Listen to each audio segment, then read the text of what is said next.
Welcome to the State of Affairs in partnership with Serbian Radio Chicago. We are having conversations that matter, and today's conversation is certainly going to matter because I am honored to be joined by Lara Logan. And Lara Logan is a trailblazing, investigative, independent journalist. She was the host of Lara Logan Has No Agenda on Fox Nation, and she was somebody who consistently reported from the war zones and front lines. And I am so happy to talk to her today because she has a lot to share. And just to segue into her Fox Nation stint, Lara, welcome. And tell me about Lara Logan Has No Agenda. Well, I wanted to come up with a title that I thought was both honest and accurate, and also would drive them crazy every time they had to say it, right? Because when they attack me, they are the ones who have to prove that I have an agenda. I don't have to prove it because I don't have one. My job as a journalist is to find the truth. And, you know, for 16 years before that, I was at 60 Minutes and CBS News. And long before that, I was at British TV and newspapers in South Africa and CBS Radio. I reported for them for 8 years. So I've been a journalist for 35 years plus at this point, since I was 17 years old. And I would say, yeah, I've learned a lot along the way. Some of it, I'm sure you have. Some of it not so good, you know, learning how understanding how little I knew at certain times when I was reporting, and how easily you can be manipulated and used when that's the case. Well, and that is interesting. And we had a bit of a conversation about that prior to starting the interview. So let's actually talk about some of these locations where you've spent a lot of time and you made your career through this really breakthrough reporting. But given that we are connecting to Serbian Radio Chicago, talk about your time spent in Kosovo, because that was something that sort of created the blueprint for things that were to come later on, as we're going to discuss. So tell me about that a bit. Yes. So I feel, you know, at first in Kosovo, I was working for CNN. Mm-hmm. And I was doing what a lot of reporters are doing right now in Ukraine. I was running from bomb to bomb and tragedy to tragedy.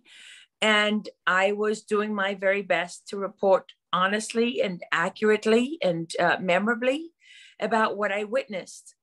The problem with that sort of model of reporting is that beat reporters are the ones who are the real threat, right? Sure. Look at Mexico today. Mexican journalists are attacked and murdered every single day because they're the ones that get closest to the bone. They're the ones that run the real risks. And they run them all the time. Mm-hmm. And it's not about proving that you're brave. It's about really getting as close as you can to the truth. And the more powerful people are, the higher up you go, the more detail you have, the more intimately you understand the reality, the less able you are to be manipulated, and the more significant and powerful you're reporting. And so in Kosovo, you know, the West was on the side of the Kosovans, right? And the Albanians and the Muslims. Yes. And the Serbs were the evil ones. Mm-hmm. And certainly there were evil things happening on the Serbian side, no doubt about that. And there were evil things happening on the other side. And, you know, people can argue the details of that and where they feel that the balance of power and evil lay. But really, I was a young reporter at the time. And so when I was off air, for the morning news in Britain, I would just report for anyone who would let me. I reported for free for South African Broadcasting. And then I went, I was in there as a freelancer for CNN. And I had a career defining moment where people were coming across the border from Kosovo into Albania at Kukes. You'll remember that border crossing. Yes. Mm-hmm. And it was an image of absolute misery and terror and human suffering. And I'll never forget that as a young freelance reporter, you know, I was at the bottom of the food chain, right? So everybody was mean to me. It was miserable. But I just went wherever I was told. And they went with the headlines and the lead stories. And one of the things that I did day after day was to make build relationships in the refugee camps with women who were being systematically raped as a form of ethnic cleansing. And obviously in Kosovan culture, this is very difficult to talk about. And so it took a long time. And that's what you do as a second tier reporter, right? I mean, you find the stories that nobody else is telling. That's your purpose for being there, is to figure out what's important, what matters, what's true, what's not true. And the one day a car came, the reporter decided they were bored of being at the border where the big action story was, and they were going to go to the camps. And I went, and this car, I was at the border that day, and this car came over and a whole family was killed because they hit a landmine of some kind. And not so there were a few survivors from the car, but all these children and everything. And when I was, so once that became the story of the day, I was told by CNN to give it to the main reporter. So I said, no problem. And I'll never forget that as I was going through all my meticulously gathered notes with the ages of the children and everything that I had seen and everything that had been said to me in the quotes and all the rest of it, the correspondent from CNN at the time, who shall remain nameless, looked at me in front of, you know, all the producers and everybody. And he was like, did you used to work for a news agency or something? And I said, because I worked for Reuters news agency for years. And I said, yes, why? And he said, because I really don't need all of that detail. And at that moment, I was giving him the ages of these children and babies. And I was just like, okay, this is not for me. I'm done here. And then after weeks in the refugee camps, when I had the rape story, and it was really powerful, they told me to give the rape story to another correspondent for no reason whatsoever. And I was like, okay, yeah. So I'm done. And that's when I was off. I had been offered a job at an aid agency, and I went back into Kosovo and worked for an aid agency, which was a really interesting experience because I then got to see how useless that system is. Sure. And ended up helping all kinds of people, going to mass graves and, you know, and trying to help many different people from across the spectrum. And that was also the moment when I realized, okay, I'm built to be a journalist, not an aid worker. And there's a difference. And so that was very helpful. But I feel that what I lacked at the time was a true understanding, not just of history, because obviously we read about the history going into these stories, but was a true understanding of contemporary history and how that related to the past. And just one thing I want to tell you very quickly, because I know I'm probably talking too much about this, but the one day I was driving in Kosovo behind a car, the International Committee of the Red Cross. And I knew because it had the red crosses all over the car, and also it was full of men, and you could see on there, you know, they love to wear those, like, you know, camera jackets kind of thing, right? Sleeveless ones in the pockets, and they all had the white you know, Red Cross thing and the Red Cross. And at one point all of the people in the car were turning, looking this way, and I thought, what are they looking at? And I had an Albanian driver, and there was a massive crowd, and what it turned out was that they had a man, a Serbian man, on the ground. They were Albanians, and he was on the ground and he was being beaten to death, murdered by the mob. And I didn't hesitate, and I didn't think. I screamed at my driver to stop, and I ran and pushed my way through this crowd. And I don't even remember what I was thinking, but I stood over him and I screamed. And it was so, I think, unexpected that this woman, this crazy woman in jeans and a t-shirt with an International Medical Corps jacket on, was screaming like a wild thing, right? It was just unexpected. And in that unexpected moment, my Albanian driver too ran in, and we picked this bleeding man up off the ground, and we put him in the back of the car. And we took him to the hospital. And it was so interesting because I had no idea who he was. All the way to the hospital, he was weeping and thanking me, and obviously spoke no English, but he could say, thank you, you could understand. And I thought, I mean, for all I know, this man could be a murderer, you know, who knows? But there's a question of humanity. And there's the question of, you know, the reality of war. And when we got to the hospital, which was still staffed by most Serbians, the Serbs had been very unfriendly towards us up till that point, because they were defensive, right? The war was over really, and they were, because the roles were already chosen. They were the bad guys, and nobody would report the Serbian victims and the Serbian issues. And when I brought this man in my arms, this bleeding Serbian man, to them to help them, they couldn't believe it, and everything changed after that. There was nothing that they wouldn't try to do to help me, because I think they saw that I was somebody who was open, not closed. Sure. I mean open, right? At least having an open heart and an open mind. And I loved my Albanian driver because he didn't hesitate. I couldn't have carried that man on my own. It was an Albanian man that drove that car like crazy to get that man to the hospital to save his life. Yep. And he didn't know anything about him either. And I've never forgotten those moments in Kosovo, and those extreme moments where you see such evil, but you also see how great human beings can be. Humanity is, in fact. Yes. And what drives us to actually realize that we all want the same things, essentially. But you bring up an important point, and particularly talking about CNN and some of these reporters that will remain nameless.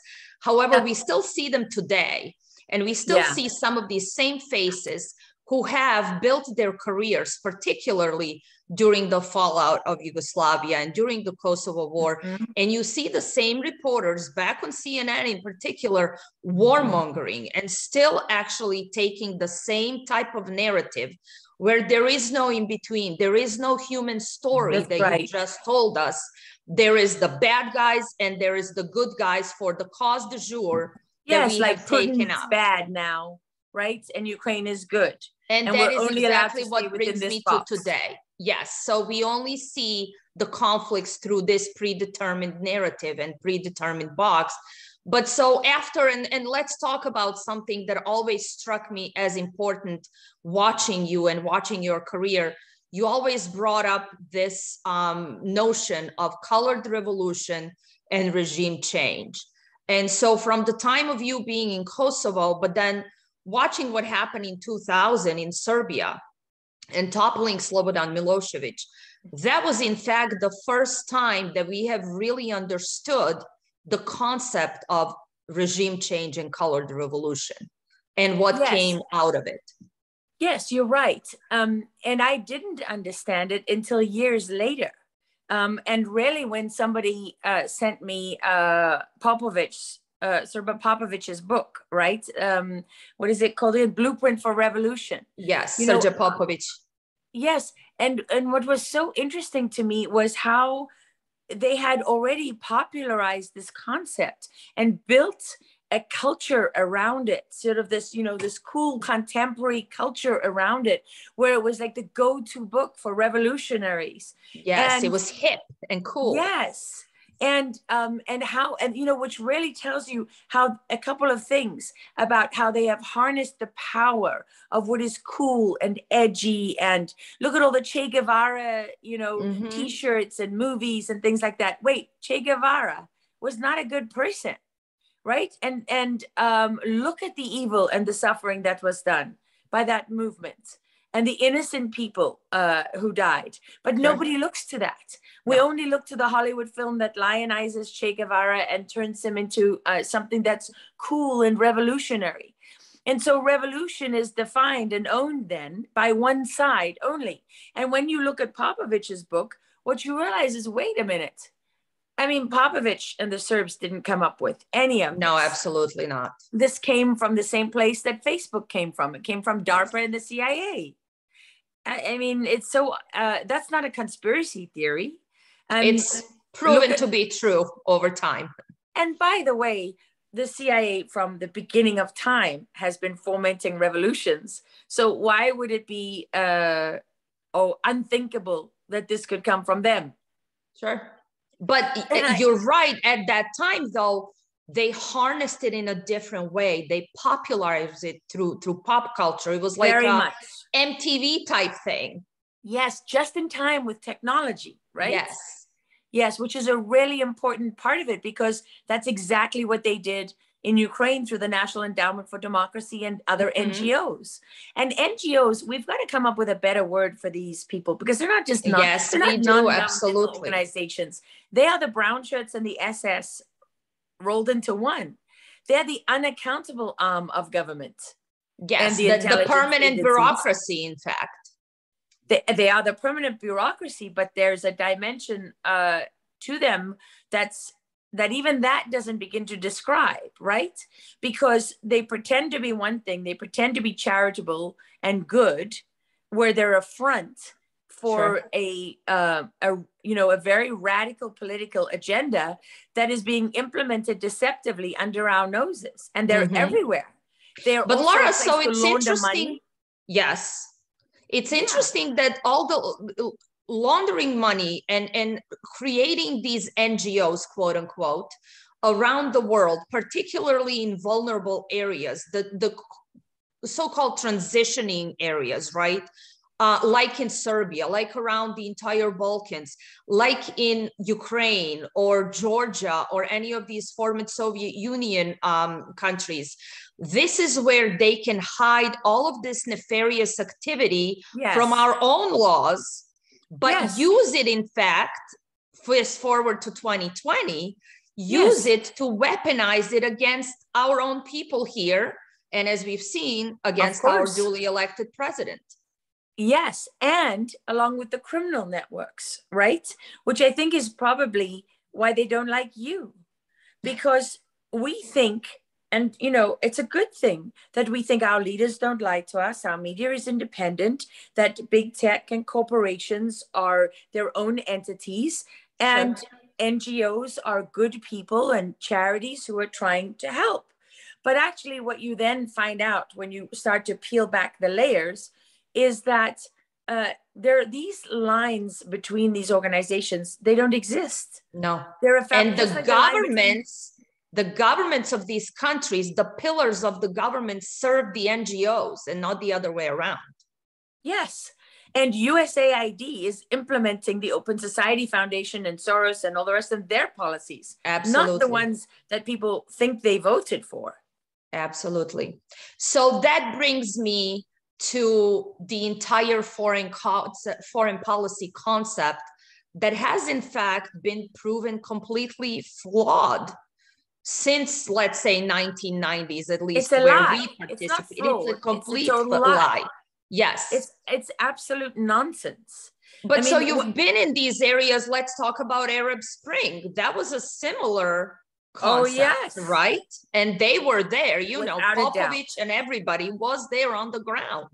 Arab Spring was the extension of Serbia. Exactly. That was the next phase, right? It wasn't a spring. What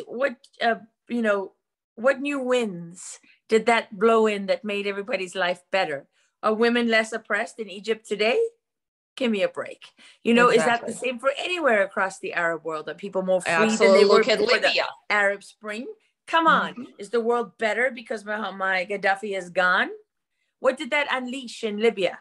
And what has been the role in Libya? Absolutely. I think what we saw with Serbia and the color revolution and the Balkans was the beginning of a modern strategy of installing puppet governments everywhere to prepare us for this moment where we are now.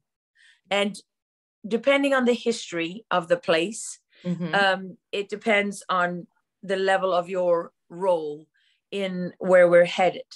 Because somebody said to me, someone very smart who spent many years involved in this, is that you can think of it like a global cult. It's a cult of people that come from every walk of life and religion who have installed systems, both like federal systems, as you have in the US, but on an international scale, and local government systems at the state level through the NGOs that are their governing structures for how they intend to rule. And they don't need police and justice and things like that because they have technology, and technology will be our policeman, and it will be our justice. It'll be everything, and they will control it all. That's their plan. There's a fabulous book by a guy called James Palouse called Human Forever. If you don't follow James Palouse, you should. His testimony on the Hill about this is really quite extraordinary. People think because we see communist tactics and Marxist tactics and communist dog whistles like mutual aid societies and so on, they think that that's what we're headed for. They think because of the role of China that we're heading into a Marxist future, but it's not. Those are just tactics to take us into a technocrat world where Marxism will be like a dream. And that is that transhumanist world of the Davos crowd. And where and you're right, they've prepared us, they've groomed us a little bit through this COVID time.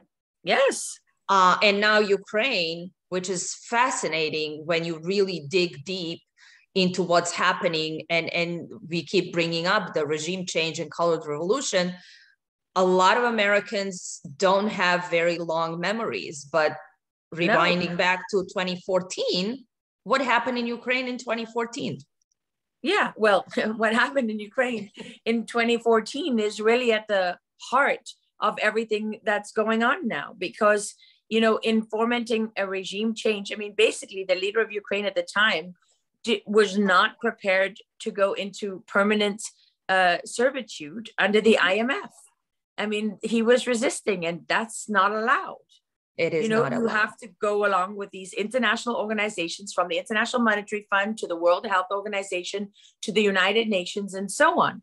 And in resisting them and in standing up to them, that is really what pushed the CIA to implement in a significant way in Ukraine and to orchestrate a color revolution, which would end with him being overthrown. They staged, you know, they put, I mean, Ukraine is also where ANTIFA trains. Yes. People don't realize and understand that. And ANTIFA all over the world train in Ukraine. And the Pirot party, right, in Germany issues a lot of the orders to their satellite offices in Ukraine and elsewhere. And from there, they destabilize the whole world. And they do it using deception, right? Because a firework always non-violent, except an industrial grade firework is extremely violent. And we know that. Yes. And so they take milkshakes, right, that are full of chemicals that are not non-violent at all. And they take water bottles filled with cement, not water, right? And so on and so on and so on. So they use these tactics to claim that they believe in non-violent overthrow of governments, but there's nothing more violent and fascist than every single thing that they do. And they say we're not an organization because they're not. They're a network of many organizations. And many of those trails lead right back to Ukraine. To the same spot. The same place. And what did they have to do there? Well, they used a lot of those tactics, which they share on their websites like Crime Think and others, where they discuss these things and migrate their tactics through online forums. And they used that to basically get rid of the true leaders of Ukraine who were Ukrainian and to install their puppet, Zelensky, who was an actor. You can find the videos of him doing their Dancing with the Stars spoof videos and black stilettos and playing piano and leather pants and leathers and, you know, with his gay boy band and, you know, and so on. They just get a puppet who's a good actor and they put him in there and they use him for whatever they want to use him for. And they can easily manipulate. Yes. And what were they very unhappy about? Well, they were very, very, very unhappy about Trump, because we know, I mean, what was USAID doing there? What was the Open Society Foundation doing there? They use the US Embassy and these branches of US government to implement their policies. So they say, oh, you can't investigate these people. Why is the United States telling the Ukrainian government who they can and can't investigate for corruption? Yes. And supposedly you're so worried about corruption in Ukraine. You have all these task forces and everything. These are just smoke screens for controlling your money laundering operations and stealing, robbing the American people blind. Every single one of us, millions of people from every walk of life who go out every day in this country and earn money and pay our taxes and try to pay our bills. People who take one vacation a year in the United States. Yes. If they're lucky, stay at a Holiday Inn Express. If they're lucky, how dare you? How dare you steal from us and lie to us and then condemn us for being domestic terrorists because we see the truth and we realize that we've been, been manipulated, and what we've believed in for all this time has become an illusion because it's been infiltrated and taken over, and it's become something else. And our intelligence agencies, God help you all. Well, let's talk about that. People realize the role you've played. I'd like to talk about President Trump and his entire presidency and connecting this. So you and I have seen this on the ground. We understand what the blueprint is, that our agencies, our entire governmental structures and all the pillars of it got weaponized exactly the same way against our duly elected president and against the American people. So it is the same tactic that finally made it home. And it was working together, applied here. Working together with the NGOs, the intelligence agencies, the media, then big tech when it came in, because it wasn't there in Serbia. Yes. Right. In the same way that it was in Ukraine. They trained the kids to be revolutionaries and, and all the rest of it. They lionize them. They make sure there's only one narrative in the media. Right. And they put their trained agitators and infiltrators, their violent units on the ground. Mm-hmm. They draw the police and the army into a conflict that they are... And demonize them completely. Yes, and the pictures do it for them. Yes. They train their cameras only on the police, right? And when you've got a guy in uniform with a weapon and you've got a person in civilian clothes who seems to be holding a bottle of water... Right, the narrative is already there. It's written for you. Yep. And so all they have to do is proliferate it. Mm-hmm. And with cancel culture, you can make sure that anyone who's standing up, speaking about it or saying anything, they get destroyed. So what does that do? It encourages a naturally existing human condition. Go to ground, because I don't want to lose everything. Do another story. Pick another story, pick another fight, do something else. Let me do a story about climate change. That's going to get me awards. I do a story about the truth about this, the CIA, it's going to get me killed, right? Well, so you told a lot of truths and you were canceled yourself. And particularly now when all of these conversations were so important during COVID time, we have the cancel culture. Our cities were burning in 2020. They all had the clenched fist, which we recognize. So we know where this is coming from. And you were on the receiving end of a lot of this canceling. So what happened ultimately with even Fox Nation, where all of us think, well, here's Fox News, and we know that at least they will cover a certain part of the story. I guess not. Well, they will. They will. Okay. This is the thing. This wasn't my first rodeo. That's the second time I've been canceled. So it was fun, because I said from the very beginning that I am not, as they write about me in the Daily Beast, which was started by the CIA, another great, by the way, revolt. They wrote about us too. It's okay. It's a medal of honor. Yeah. So what you see, I always said, I'm not the darling of the right. I don't belong to any political party. I don't belong to the right or the left. I belong to the principle. Sure. I mean, I'm going to follow the principle wherever that takes me. I'm not carrying, some logo on my sleeve fighting. If I wanted to do that, I would be a political operative. Sure. I didn't become an activist because I knew even in South Africa where we were very much against apartheid, and I became a journalist to show the truth of what was happening there. But I didn't join the ANC and become a card-carrying activist. Absolutely. Because that was never who I was. Understood. And I could see that when sometimes the ANC was doing things that weren't right, that were hurting their own people, like necklacing them, putting tires over them and hacking them to pieces and setting them on fire. And I was like, okay, yeah. So that's not for me, right? So what's my role here? I understand the role that has when you're a political operative or you're a freedom fighter or revolutionary and whatever, but it's not me. So my role was very clearly defined for me instinctively from the beginning. And so, when I say fun, I'm being a bit flippant. It's fun in the sense that people don't often get to see who you truly are. Sure. And for those people who said it was easy for them to say when I left 60 Minutes and got a show on Fox Nation, oh, now she's where she belongs. For those people, it was, you know, what are you going to say now? Well, because there is an expectation constantly to put you in a box, to put not you an expectation, in a place. It's manipulated. It's true. It's manipulated and targeted to put you in a false box so that people want to hear you. What's their smear? Their only thing that they can say about me is she used to be this great journalist. They have to acknowledge that because, I mean, I have the Columbia DuPont Award from 60 Minutes for a 60 Minutes story, among many others. It's the highest award for broadcast journalism. Absolutely. It's the Pulitzer Prize of broadcast journalism. So they can't say I sucked, right? And people saw my story for years and years and years, you know, almost 2 decades. They know I didn't suck.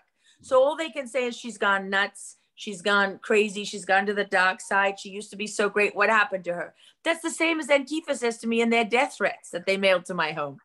It's the exact same words. Well, what does that tell you? You're reading from the same script, you people. Yes, absolutely. Whether you know it or not. I don't care about you. I want you to listen very carefully. I don't care about any of you. Really. You don't upset me. You don't give me a bad day. You don't. Because you absolutely don't matter. You absolutely do not matter to me. You are not ever going to stop me. People will see the truth. They will not. They will love me. They will hate me. They'll believe me. They will not believe me. I don't control any of that.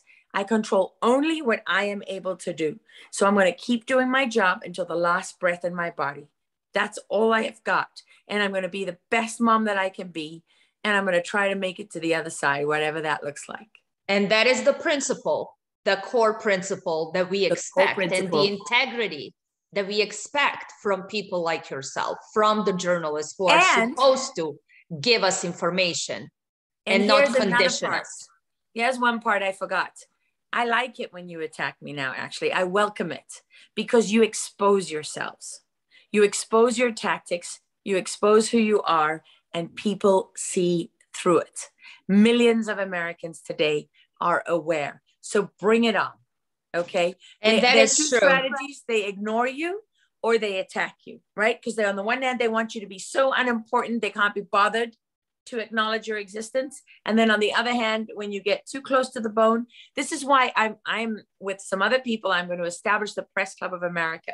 And one of the things we're going to do at the Phoenix Awards, which will be our annual awards, will be an Over the Target Award for the journalist who was most attacked, right? And the ultimate award will be the actual Phoenix Award for the one who kept rising from the ashes. No matter what they did to them, they survived and stood up for the principles. You know, and that brings me to a particular point in time that we are in. Are we going through this great awakening? Because I think you're right. I think a lot of people have finally realized that something is not right. Something hasn't been right for a long time. I mentioned to you before we started talking about this, I remember on January 6th, all of us got canceled. On January 10th, I saw a tweet by Darren Beatty, who now runs Revolver News, who said 80+ million Americans today are effectively the Serbs of the 1990s. And that stuck with me because the Serbs were trying to tell a story back then nobody wanted to hear. There are people today in the United States, 80+ or who knows how many millions of Americans who are not being heard, who have completely been demonized and vilified by these forces that you and I are talking about. But are we there? Are we at that great awakening, or we are going to succumb to the Great Reset? We are not going to succumb. We're not going to submit, and we are not going to surrender. Are we there precisely? I don't know. I think the speed with which the January 6th narrative frayed and then fell apart is a very telling sign. That's an indicator. Are there still people in this country who think that January 6th was an insurrection, attempted insurrection, and have bought into all the lies? Yes. So is everybody in the same place? No. However, every single day that goes by, more and more and more of the lies are being exposed. That's what concerns me most about Ukraine, is that, you know, just when you think, okay, people are seeing the truth about COVID now, right? People are seeing the truth about the vaccines. The vaccine dead and injured, the numbers are climbing so high, it is impossible to deny that there are issues with the vaccines. So many countries are lifting all of the COVID restrictions, you know, not just Europe, Iceland. Iceland has removed any restrictions even from their legal statutes. Yes. Right. And so what you see is my mother always used to say that lies have no legs. And it is true. Lies have no legs. What does that mean? They need other lies to hold them up. So you keep having to tell more lies to sustain and maintain your other lies. The truth doesn't need crutches like that.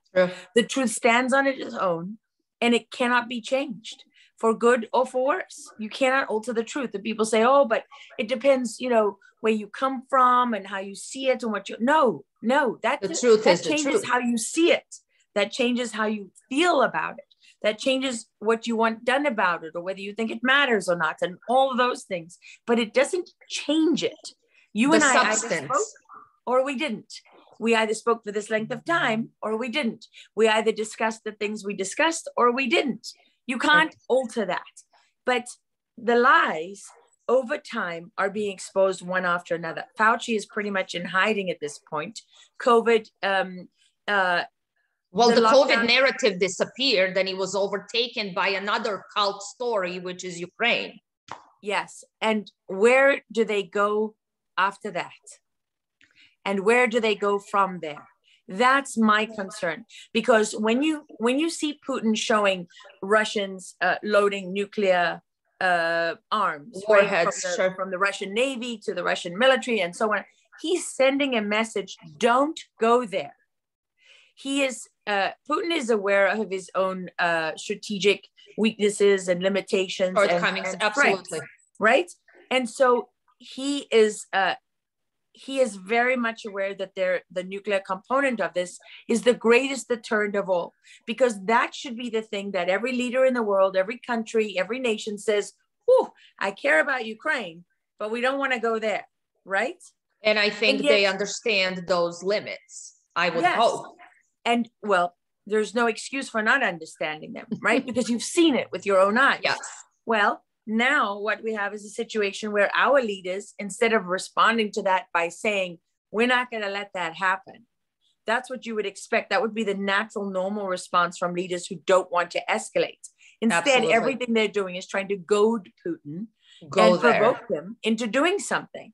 And if that doesn't work, many of the different people that I speak to, some of them intelligence, some of them military, some of them defense, some of them strategic, some of them political risk, what they are concerned about is a type of false flag event where you have a nuclear feint. I know people who've planned nuclear feints as recently as the Iraq War, right? These are not academic discussions that you're having online in some forum by somebody who's guessing how it's done. These are people who've done it. So they know what's involved. And so you can have a nuclear feint where something appears to be a nuclear bomb, but isn't, still very devastating. Or you can have a dirty nuclear bomb that approximates a nuclear explosion. You put the word nuclear in there and you have COVID on, times a million. Absolutely. In terms of the fear factor, right? And that's what it's all about. In part, it's about the bomb itself and the attack itself, but in the other part of it is about the control and the fear. So when you look at how many millions of people have been affected and killed, are dead because of what they did with the bioweapon COVID, why would you think they wouldn't do that? These people are capable of absolutely anything. And I have it from multiple different sources that Putin has destroyed 8 bioweapons labs inside Ukraine.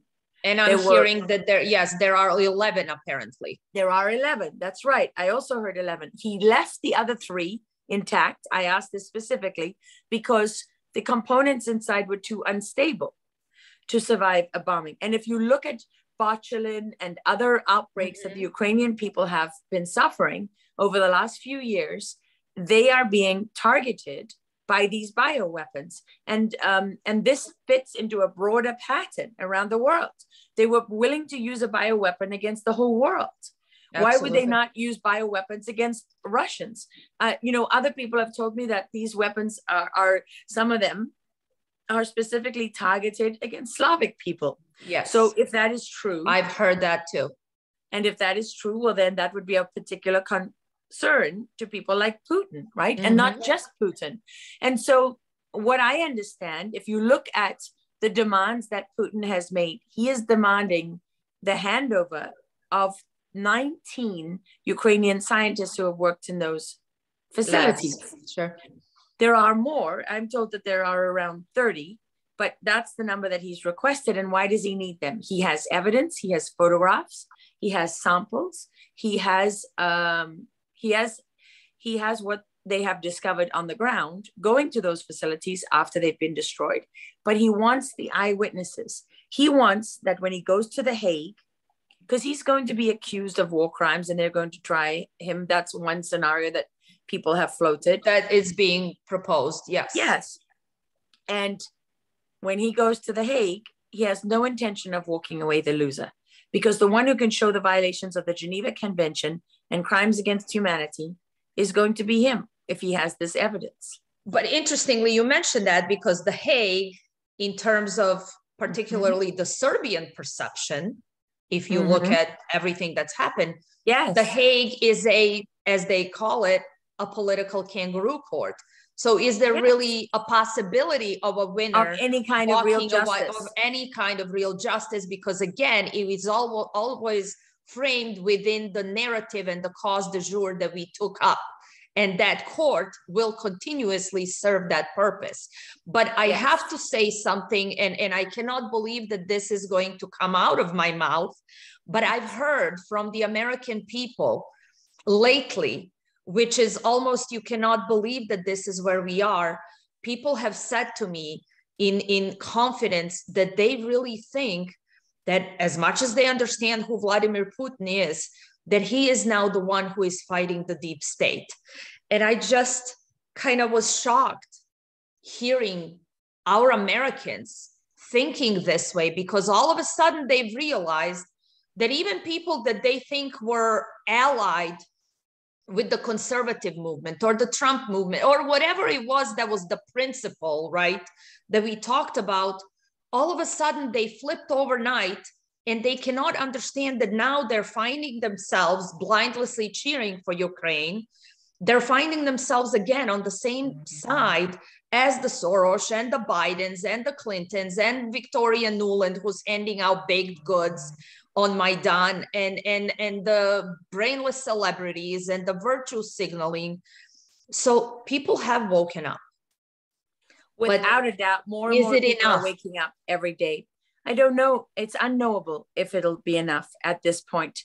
But what we do know too is people don't want you to look closely at the ones we demonize, right?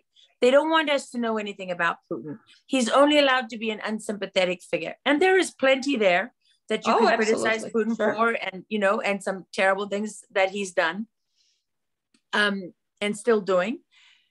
And without a doubt, innocent people in Ukraine are suffering. Are dying, 100%. But people, they don't like to remember that Putin's family died in the siege of St. Petersburg.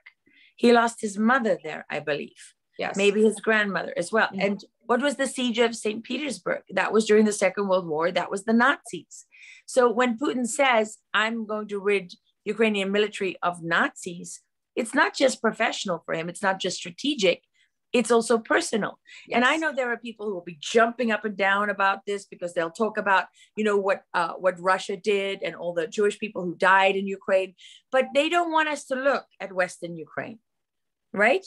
Because Western Ukraine actually backed the Nazis. Absolutely. And Ukraine was a headquarters for the SS. Mm-hmm. And Ukrainians, as much as Germans, murdered hundreds of thousands of Jewish Ukrainians. Absolutely, they did, yes. And that doesn't mean that the Russians were saints. No, I mean, no one was a saint in the Second World War. And that's the thing, that our history is so complex and we're constantly trying to paint it in black and white.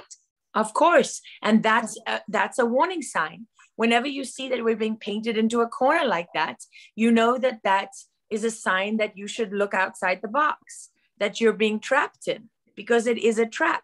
It's just like arguing whether people coming over the southern border are good or bad people, want a better life or don't want a better life. Don't be ridiculous. You open a border, everything comes over. Good people and bad people. With good and bad, absolutely. So why are we only being allowed to talk about the good people coming over? Why can't we talk about whatever is bad? You know, that's a trap. It's a political trap, and usually they set traps that you can't win. So don't play. Don't play in their sandbox. Get out. I think now that you opened up even the issue of our southern border, and again, it's an area where you and I both personally worked in, and it's close to our hearts, but because of everything that's happening in Ukraine, and then our southern border, and the entire world during COVID time has actually seen an increase in this. Let's talk about the human suffering through human trafficking, and in particularly how children are affected by this, because I know you've seen this through the Balkans, even human organ trafficking there that was perpetrated against the Serbs, but nobody ever wanted to hear those cases. Human trafficking through the Middle East, you mentioned Libya, women are being sold on the market today, to this day in Libya. And Ukraine is the same thing. They have a huge problem with child sexual slavery and human trafficking. And all of it is being brought to the United States.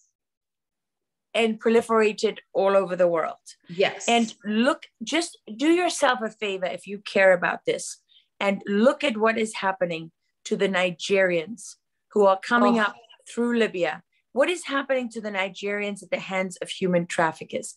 I mean, there are videos, because nobody cares and nobody's doing anything about it. The traffickers film it. And they post it, and it's reaching relatives in Nigeria who are putting it out there. You can see people with scars down the whole of their bodies where their organs have been removed. There's one video when I was doing a story about the genocide of Christians in Nigeria for my last Fox Nation series on 21st century terrorism. This video has really haunted me and stayed with me. I am an African, even though there will be people who say I have no right to call myself that because of the color of my skin, but I'm born and raised in Africa, and I am a child of the African soil. Not in the same way, in a different way, but still for me, that's where my heart lies. Absolutely. And when I see a young African girl tortured and terrified and read the heart-wrenching posts on Facebook from her family, I can't forget that. I cannot forget that. And it breaks my heart, because Africa remains the one place on earth that is naturally from God, the richest, and yet is the poorest at the hands of all of the people that we're talking about. The same people backing Ukraine blindly now are responsible for the rape, pillage, and plunder of Africa over and over and over and over again. And those NGOs that go in and build wells, how come there are still no people with water in Africa? You've been building wells for how many years? Wow. You've been building schools for how many years? What happens to all of this aid that goes in there? You know, come on. There's something wrong there. It stinks. And what I see happening now, you talk about whether or not we're waking up. There are more people waking up every minute of every day. There's no doubt about that. And those fixed narratives on Serbia really happened at a time when we understood very little about where we are now. Yes. In a way, you've been walking in the darkness alone, and now you have people walking with you, right? Thank you. That means a lot. Because I was one of those people in the darkness. Yeah. I didn't look deep enough and I didn't understand. And it's been a difficult road, and it's been a road to potentially try to awaken people on that way, on that path. And I think we're slowly getting there with allies like yourself, because again, to that initial premise where we started our conversation, everybody ultimately, or all humans ultimately, should want the same thing, to live in some sort of happiness and prosperity with their families and with their loved ones.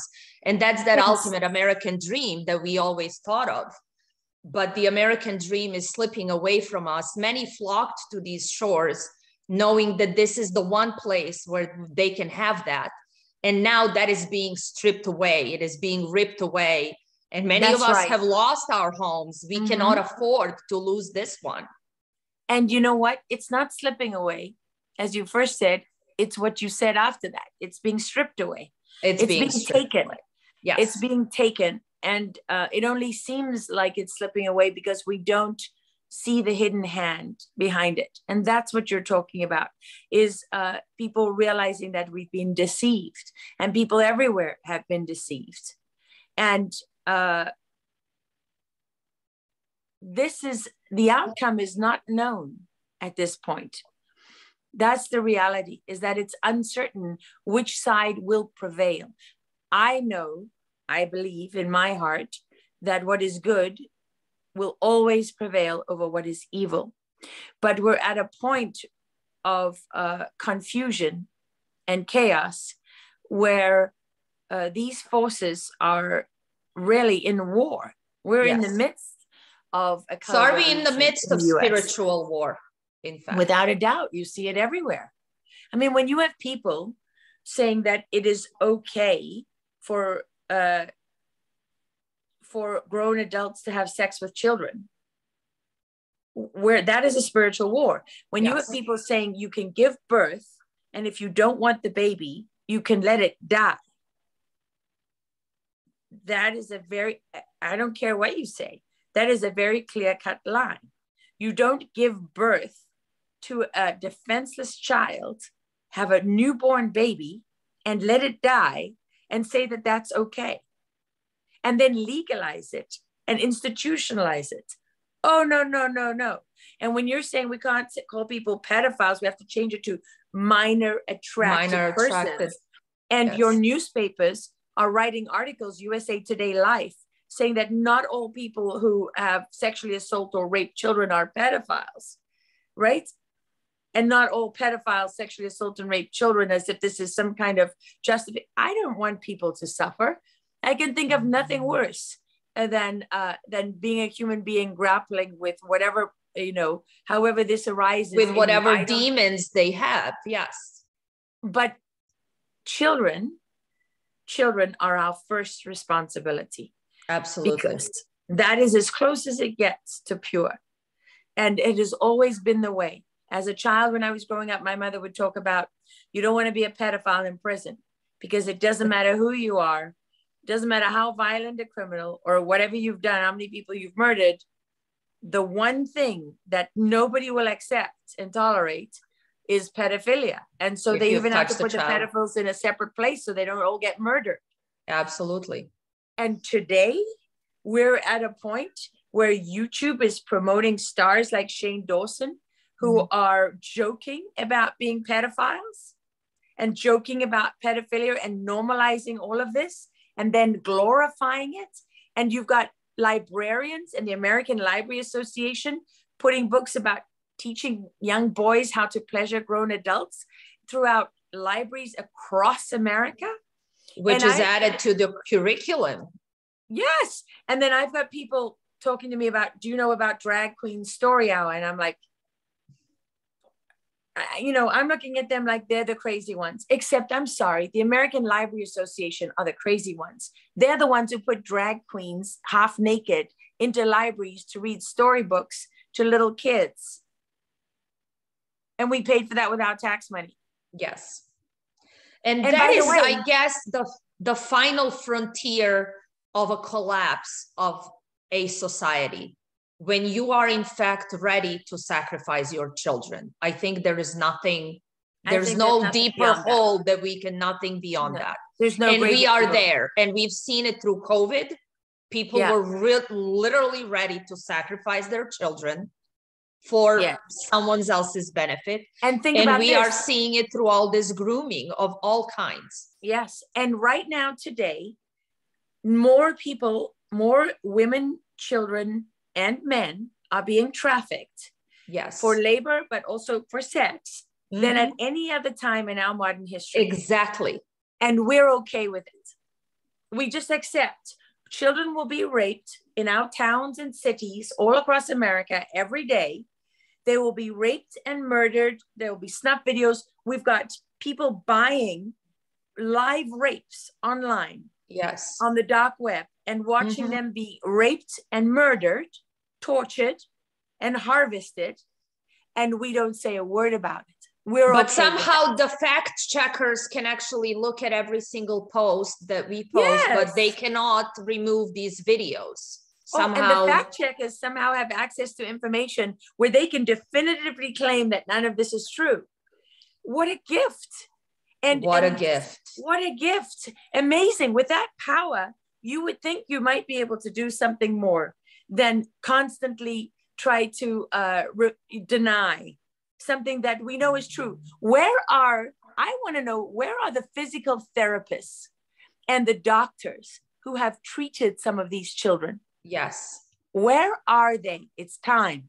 It's time for you to speak up. You know, and by the way, the same to the special operators who have been on operations underground in the United States and found children in cages.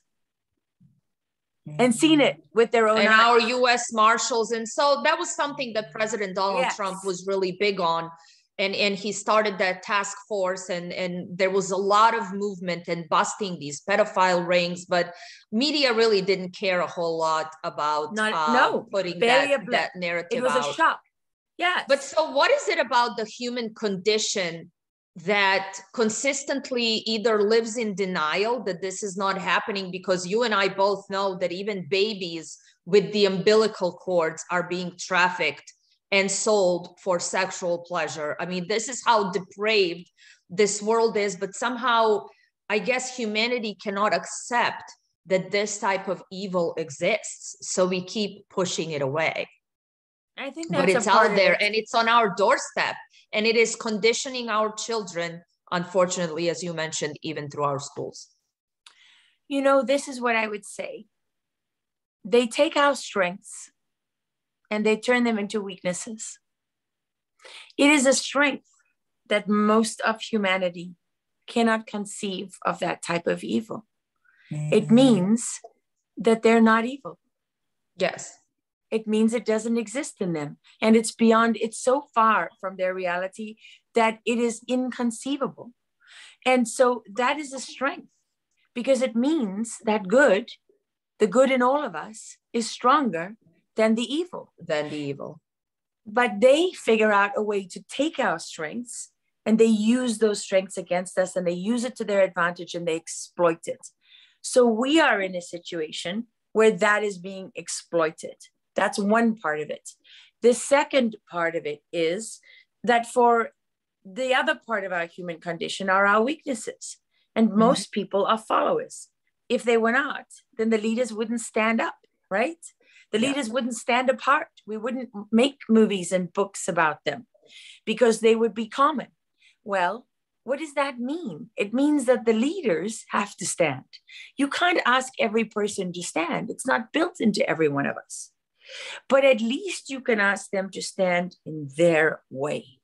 Even if standing means not going along with the evil, because submission is when you cross the line to the darkness, right? So much of what they've done is designed to break our will. If we believe we cannot prevail, if we believe we have no chance, if we believe they're everywhere, if we believe they're more powerful, then we give up. That's what we do. And that's, to me, the most dangerous point. Because in any communist takeover, for example, historically, they say that 5% or less, sometimes 2% or less of the population is ideologically communist. Yep. So how do they do it? They break your will to fight. That's why taking the knee was so important. Because taking the knee, it's a strange act of protest, because it's really an act of surrender, isn't it? Mm-hmm. Right? It's an act of submission. So who are you submitting to? Not to the US flag and the Constitution and so on and so on. Who are you submitting to? And that is a question for you to answer when you take that knee. I understand the protest. I understand that you're not going to stand, or you're going to stay in the locker room. I don't agree with it, but I don't have to agree with it. It's your choice, a free country. And I'm free to say I don't agree with it, right? But at the same time, what are they really trying to get us to do?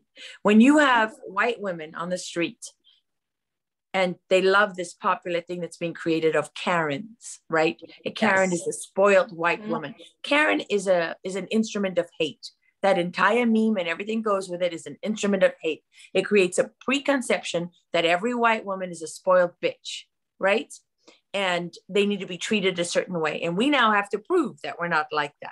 I don't allow that. It's nonsense. I've never been like that in my life, and I'm not going to submit to that narrative. My dog is jumping off my and so what is it?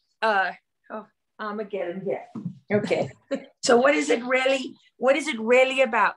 It's about that image of getting a white woman to drop to her knees and submit and apologize. It's about dehumanizing us and proliferating hate and dividing us. And my only concern is that people will submit, not realizing that what they're doing is submission, which is surrender. Because surrender, if you think about it, what can you not win? What has to be given? You can never take it. You can put a gun to my head and blow my brains out. And if I don't surrender, I never give you that victory, ever. True. Right? I'll still be free to the last breath of my body. I may be dead, but I died free. And that was on my terms. It wasn't on yours. And when you turn off the news and you say it's too hard, and when you homeschool because you don't want to fight for that ground, and I'm not saying don't homeschool, I'm just saying you have to fight on both fronts. Because what did we do with homeschool? All the people who didn't like what they were seeing and who didn't agree with it for very good reasons gave it to them. So we are giving up, essentially. We think we're winning on one front, but in fact, we're allowing them to take more and more every single time. We surrender. If you choose not to fight, if you walk away, because you got to do this. Now, we can fight in many different ways. Not everybody is built to fight the same way. You can't ask the mass of humanity to suddenly stand up and be leaders, because it's never worked like that. Where in history has an entire nation or an entire world been a leader? Doesn't happen. It's against the natural order. Mm-hmm. And the only, the natural order of things is what it is. We didn't make it that way. We don't influence it. It is what it is. So what we have to do, those of us who can lead in any form, whether it's leading in your home or leading in your work, or, I had a banker say to me once, I don't know what to do. What can I do? I want to do something. And I said, keep the bank open. Yeah.